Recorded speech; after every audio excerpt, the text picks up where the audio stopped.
Periodontal pocket से related important viva question आज हम डिस्कस करते हैं। जैसा कि हम जानते हैं कि पेरिडोंटल पॉकेट थ्योरी और वाइवा दोनों के लिए बहुत इंपॉर्टेंट है। सबसे पहले इसकी डेफिनेशन याद होनी चाहिए। जिंजाइवल सल्कस की पैथोलॉजिकल डीपनिंग को पॉकेट बोला जाता है। तो pathological deepening of gingival sulcus is known as periodontal pocket. उसके बाद उसके साइन एंड सिम्टम इम्पॉर्टेंट है। तो नॉर्मली ये पेनलेस होती है, लेकिन कभी कभी pain deep in the bone, तो इट इज़ सजेस्टिव ऑफ, तो ये pain deep in the bone which is suggestive of presence of periodontal pocket, ये एक इम्पॉर्टेंट क्वेश्चन MCQ भी है। तो नेक्स्ट इम्पॉर्टेंट जो इसमें से इम्पॉर्टेंट MCQ है कि which is the only reliable method of detecting the pocket, तो ये होगा सिर्फ केयरफुल प्रोबिंग। तो ये हमने डिस्कस कर लिया। उसके बाद सेकंड क्लासिफिकेशन है ट्रू और फॉल्स पॉकेट। देखिए, फॉल्स पॉकेट का मतलब ये है कि जब हम प्रोब इंसर्ट करते हैं सल्कस में, तो उसकी जो डेप्थ है वो 2 to 3 से ज़्यादा आ रही है, 2 to 3 मिलीमीटर से ज़्यादा आ रही है। तो फॉल्स पॉकेट का मतलब ये है कि ये जो पॉकेट डेप्थ है वो इसीलिए आ रही है क्योंकि जो जिंजाइवा की मार्जिन है वो क्राउन की तरफ मूव कर गई है। It is due to the coronal movement of the gingival margin.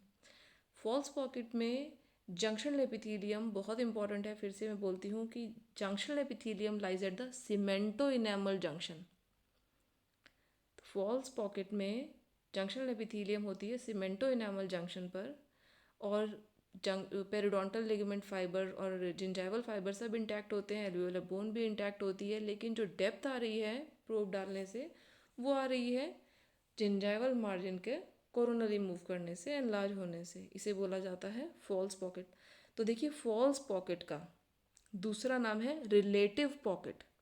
ये बहुत इंपॉर्टेंट है, रिलेटिव पॉकेट या जिंजाइवल पॉकेट। तो ये किसी तरह से भी पूछा जा सकता है। और दूसरा जो पॉकेट है वो है ट्रू पॉकेट, पेरिडोंटल पॉकेट और ऑब्सोल्यूट पॉकेट। तो देखिए, ये एक ट्रू पॉकेट का केस है क्योंकि उसमें पॉकेट है, क्योंकि इसमें जो जंक्शनल एपिथेलियम है वो एपाइकली मूव कर गया है सीमेंटो एनामल जंक्शन से, और जिंजाइवल फाइबर का ब्रेकडाउन है, पेरिडोंटल लिगामेंट फाइबर का ब्रेकडाउन है, और एल्वियोलर बोन का रिजॉर्प्शन भी है। तो दूसरी पहली क्लासिफिकेशन हो गई ट्रू और फॉल्स, हमने देख लिया। उसके बाद हमने देख लिया सुप्राबोनी, इंट्राबोनी, उनके अदर नेम क्या है वो आपको पता होना बहुत ज़रूरी है। उसके बाद है simple, compound and complex, depending upon the number of surface involve. एक सरफेस है तो सिंपल, 2 सरफेस इन्वॉल्व करती है तो कंपाउंड।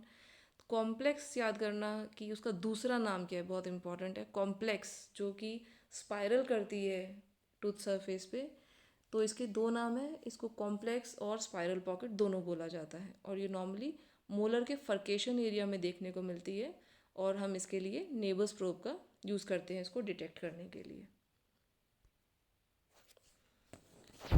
तो पॉकेट होने के लिए जंक्शनल एपिथेलियम का होना मैंडेटरी है। अगर जंक्शनल एपिथेलियम नहीं है, कुछ कंडीशन जैसे कि नेक्रोटाइजिंग अल्सरेटिव जिंजिवाइटिस या नेक्रोटाइजिंग अल्सरेटिव पेरिडोंटाइटिस, जहाँ all together junctional epithelium necrosis हो गई है और चली गई है, उस कंडीशन में पॉकेट फॉर्मेशन नहीं होगी। ये बहुत इंपॉर्टेंट क्वेश्चन है कि नेक्रोटाइजिंग अल्सरेटिव जिंजिवाइटिस में कितनी पॉकेट डेप्थ होती है और नेक्रोटाइजिंग अल्सरेटिव पेरिडोंटाइटिस में कितनी पॉकेट डेप्थ होती है। तो हमें ये बोलना है कि उसमें कोई पॉकेट डेप्थ नहीं होती क्योंकि उसमें जंक्शनल एपिथेलियम ही नेक्रोस हो जाती है। उसके बाद ये देखते हैं कि हिस्टोलॉजिकल सेक्शन कैसा है।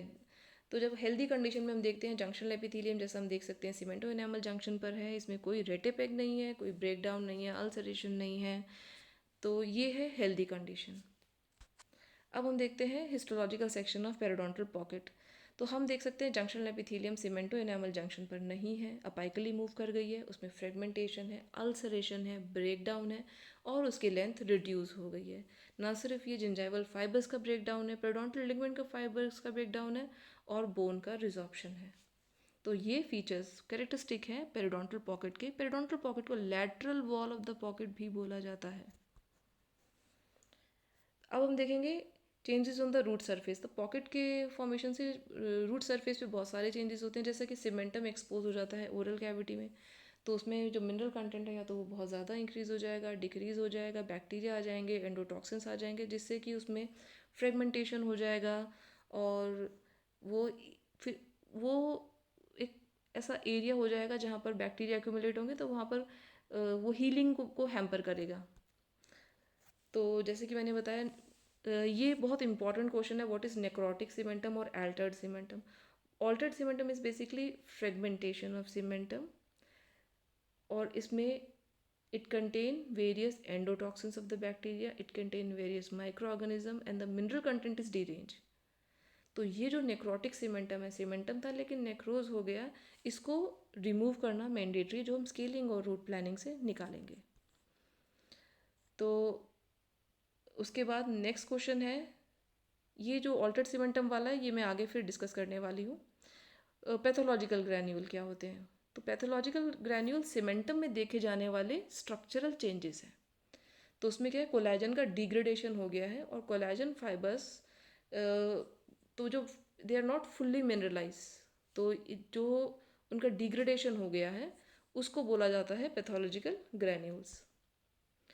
तो जैसे कि मैंने कहा था नेक्रोटिक सीमेंटम, अभी हमने स्लाइड में देखा था कि ऑल्टर्ड सीमेंटम होता है, नेक्रोटिक सीमेंटम होता है, it is mandatory to remove it, ये एमसीक्यू में भी पूछा गया है। तो स्केलिंग और रूट प्लानिंग से इसे रिमूव किया जाता है until firm tooth surface is reached. अब क्वेश्चन ये पूछा जा सकता है, एक्सप्लेन पैथोजेनेसिस, कि कैसे स्टार्ट होती है उसकी पैथोजेनेसिस। तो इनिशियली आपको बोलना है few micro organisms are there, gram positive rods and cocci. फिर आपको बोलना है एज अ प्लाक मैच्योर्स, तो जब प्लाक मैच्योर होता है तो it contain more of spirochete and motile rod. Bacterial infiltration increase in connective tissue में इंक्रीज होगा, और inflammation will start in connective tissues. और इसमें दो मैकेनिज्म है, पेरिडोंटल लिगामेंट और जिंजाइवल फाइबर के ब्रेकडाउन। फर्स्ट है फाइब्रोब्लास्ट, क्योंकि फाइब्रोब्लास्ट के पास ही कॉपीराइट होता है कोई भी कोलेजन को फॉर्मेशन का और डिग्रेडेशन का। इसका मतलब जहाँ भी कोलेजन की बात होगी वहाँ फाइब्रोब्लास्ट तो आएगा ही आएगा। तो क्या मैकेनिज्म है कोलेजन का डिस्ट्रक्शन का? फर्स्ट इज फाइब्रोब्लास्ट, और दूसरा है बाय कोलेजनेज, एमएमपी, मैट्रिक्स मेटालोप्रोटीनेज।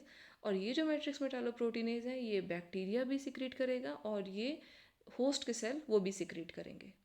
तो ये दो मैकेनिज्म है, एक फाइब्रोब्लास्ट है और एक कोलेजनेज यानी मैट्रिक्स मेटालोप्रोटीनेज, जिससे कि पेरिडोंटल लिगामेंट फाइबर और कोलेजन फाइबर का डिग्रेडेशन होगा। तो ये मैकेनिज्म है।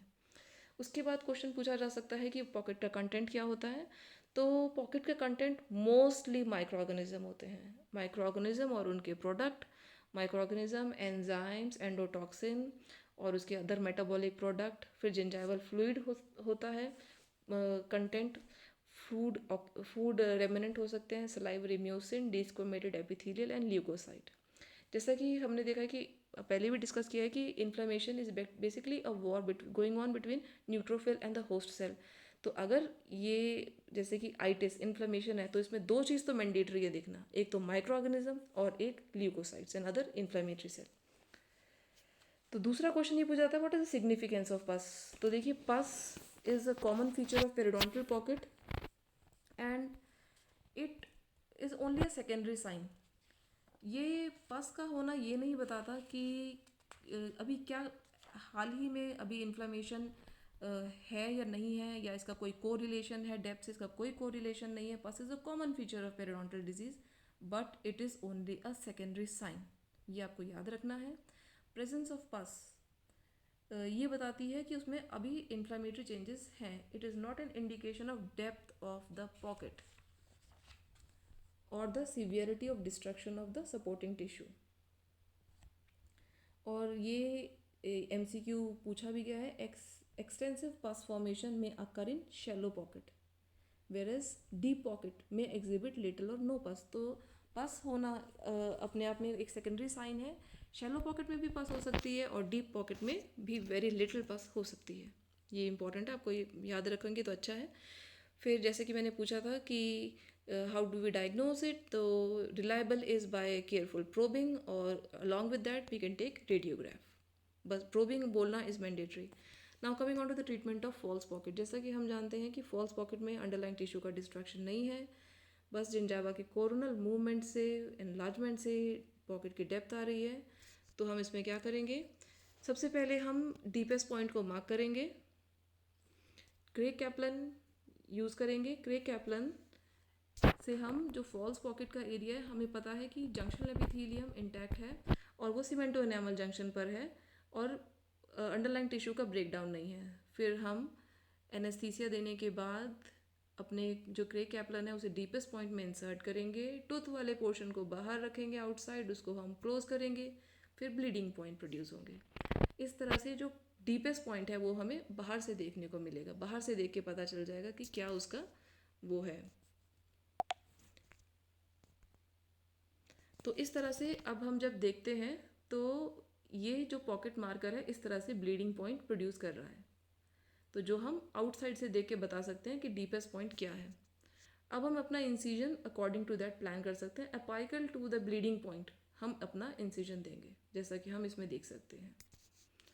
अब आप मुझे इसमें देख के बताइए कि ये जो इंसिजन है वो इंटरनल बेवल है या एक्सटर्नल बेवल है। तो ये इस तरह से इंसिजन इसमें दिए जाते हैं और false we get rid of false pocket, by this false pocket is eradicated. अब हम बात करते हैं ट्रू पॉकेट की। तो ट्रू पॉकेट में हम क्यूरेटाज कर सकते हैं और फ्लैप सर्जरी कर सकते हैं डिपेंडिंग अपॉन द कंडीशन। तो फ्लैप सर्जरी में डिपेंड करता है कि हम एस्थेटिक एरिया में कर रहे हैं, तो ये सब फैक्टर डिसाइड करते हैं कि कौन सी सर्जरी हम प्लान करने वाले हैं। तो पैपिला प्रिजर्वेशन फ्लैप सर्जरी की जा सकती है ट्रू पॉकेट में, कन्वेंशनल फ्लैप सर्जरी की जा सकती है जिसमें इंटरडेंटल पेपिले को कट किया जाएगा, और मॉडिफाइड विडनेंट फ्लैप। तो इस तरह से काफ़ी सारी सर्जरी हम ट्रू पॉकेट के लिए प्लान कर सकते हैं।